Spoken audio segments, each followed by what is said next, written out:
पर भगवान की कृपा से 6 की 6 सीटें कांग्रेस ने जीती। और मुरैना के इतिहास में ये पहली बार हुआ कि 6 की 6 सीटें कांग्रेस ने जीती। 1952 से लेके 2018 तक कभी भी कांग्रेस ने 6 सीटें नहीं जीती थी। तो हम लोग संख्या में कोई नहीं है, हमारी पूर्सा से लेकर सूप बनिया व्यापारी समाज संख्या में बहुत है। बनिया व्यापारी समाज चूंकि सभी जो भी कस्बे इलाके हैं सभी उनकी दुकानें हैं, दुकानों के माध्यम से जो गांवों के लोग भी सौदा खरीदने आते हैं हमारे व्यापारी भाइयों से सबसे जुड़े रहते हैं। और बनिया व्यापारी इतना सहज होता है कि उसके हर प्रकार के संबंध जो भी कोई उसके यहाँ ग्राहक आता है उसके साथ में रहते हैं। किसी को कभी कोई परेशानी हो तो मदद कर देगा, कोई तकलीफ हो उधार दे देगा। और इवन तो यहाँ तक भी होता है कि बनिया व्यापारी जो दुकान पर बैठा है कोई गांव के आदमी आकर के उसको गाली भी दे जाते हैं तो भी झगड़ा नहीं करता है, तो वो सहन करके रह जाता है। तो हम लोग संख्या में कम नहीं, संगठन हमारा इतना मजबूत। उसके बाद ये दोनों पार्टियों ने हमको जो 15 साल में इग्नोर किया, इसलिए मैंने अब की बार मानस बना लिया चुनाव या रण, इनमें जो योद्धा उतरते हैं इसमें जीत और हार होती है, कोई ये जीतता है कोई हारता है। तो मैंने तो अब की बार मन बना लिया कि मैं बहुजन समाज पार्टी से टिकट लेकर के चुनाव में उतरूंगा।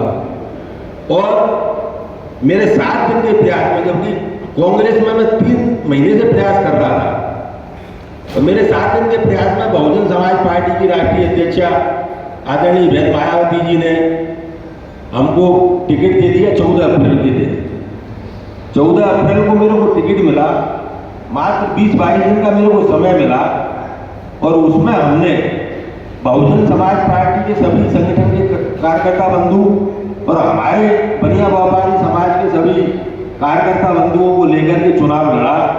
तो आप लोगों ने देखा कि चुनाव को हमने, जीत हार तो भगवान के हाथ में है, पर चुनाव को हमने बराबरी बना के खड़ा कर दिया। भाई कुलदीप सिकरवार ऊपर आ जाए, चुनाव को हमने बराबरी पर लाके खड़ा कर दिया। आज की तारीख में तीनों में से कोई प्रत्याशी ये कहने की स्थिति में नहीं है कि चुनाव में जीत रहा हूं। हुआ क्या है कि तो पेटियों में बंद है और भगवान के ऊपर है क्या होगा। तो जो लोग जो है, अभी भी मैं जब टिकट मांग रहा था तो कांग्रेस के बड़े बड़े नेता एक ही बात मेरे से कहा करते थे कि तुम गांवों में नहीं घुस पाओगे, तुम फलाना नहीं कर पाओगे।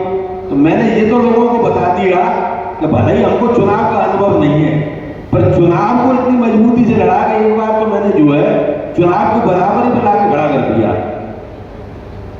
इसी के साथ में ये बात भी मैंने आपको बता दी कि मैंने चूंकि शुरुआत बहुजन समाज पार्टी से की है, और मैं जब तक जिंदगी में राजनीति करूंगा मैं बहुजन समाज पार्टी की राजनीति करूंगा, किसी दूसरी पार्टी की राजनीति नहीं करूंगा।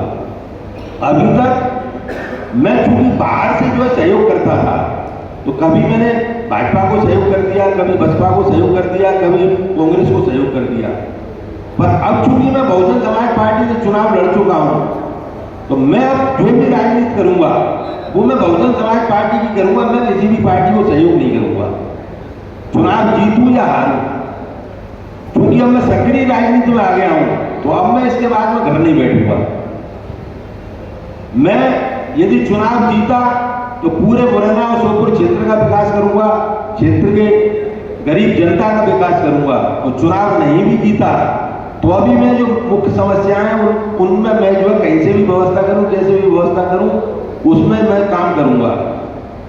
मेरे सामने अभी जब मैं चुनाव के दरमियान में घूमा हूं तो मैंने जो कुछ चीजें अपनी आंखों से देखी हैं, सबसे पहले तो जो है उत्थान की सहयोग की जरूरत है बहुजन समाज के लोगों को। मैंने जो आसपास की बस्तियों में घूम के देखा, चाहे वो सिंगल बस्ती हो, उत्तमपुरा हो, और भी आसपास के जो क्षेत्र हैं, तो उन लोगों को सबसे ज्यादा उनके बच्चों को शिक्षा की आवश्यकता है। जब तक उनका शिक्षा का स्तर नहीं सुधरेगा, जब तक बच्चे इतने योग्य नहीं होंगे कि उनको अच्छी नौकरी मिल सके या वो कुछ अपना छोटा मोटा धंधा कर सके। मेरा सबसे पहला काम ये रहेगा कि बहुजन समाज के लोग, और उसमें भी मैं एक बात और बता देता हूँ आपको, चुनाव के रिजल्ट आने के बाद हम लोग बैठ के अध्ययन करेंगे इस बात का कि बहुजन समाज कि लोगों ने भी, किस क्षेत्र के लोगों ने मेरे को ज़्यादा सपोर्ट किया है, मैं सबसे पहले उन लोगों के उत्थान का काम करूंगा।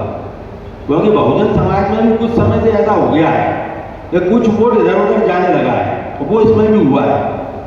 तो मैं तो उन क्षेत्रों को छांटूंगा जिन क्षेत्र के लोगों ने बहुजन समाज पार्टी को वोट किया है, और उनको मेरे को कहीं से कुछ भी व्यवस्था करनी पड़े, उनके उत्थान का मैं काम करूंगा।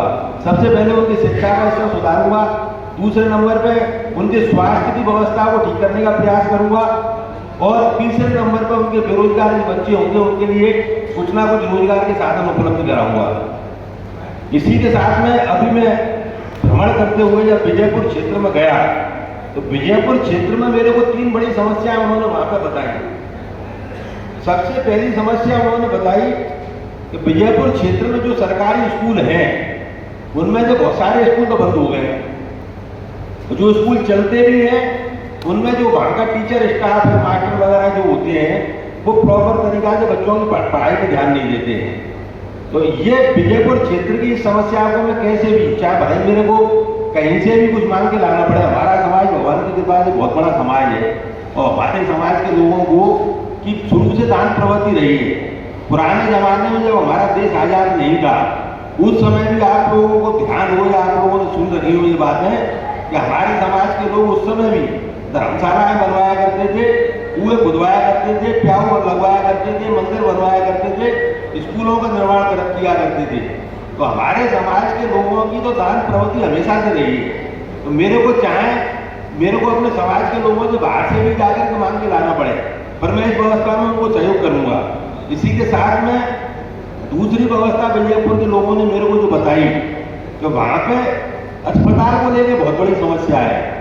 जब गर्भवती महिलाओं को डिलीवरी का टाइम आता है तो वहां से उनको रेफर कर दिया जाता है या तो सबलगढ़ के लिए या ग्वालियर के लिए, और कई केस ऐसे होते हैं जो उनकी तबीयत खराब होकर रास्ते में उनकी मौत हो जाती है। तो ये काम भी मैं चाहे भले मेरे को समाज के स्तर पर करना पड़े, पर विजयपुर में एक अच्छी अस्पताल की व्यवस्था भी मैं करवाऊंगा। फिर उसके बाद में उनकी तीसरी जो समस्या थी वो पोषण की, पलायन की और पीने के पानी की। अब इसमें हम जितना सहयोग हमसे हो सकता होगा कुछ सरकार से कोशिश करेंगे मदद करवाने की, कुछ अपने व्यापारी भाइयों से, कुछ हम अपने बाहर के समाज बंधुओं से सहयोग करके इन तीनों क्षेत्र में भी हम वहाँ के लोगों को सहयोग करने का प्रयास करेंगे। इसी के साथ में मैं थोड़ा सा जो है अपने जीवन के बारे में भी आप लोगों के सामने कुछ बातें रखना चाहूँगा, क्योंकि यहाँ ऐसे बहुत से हमारे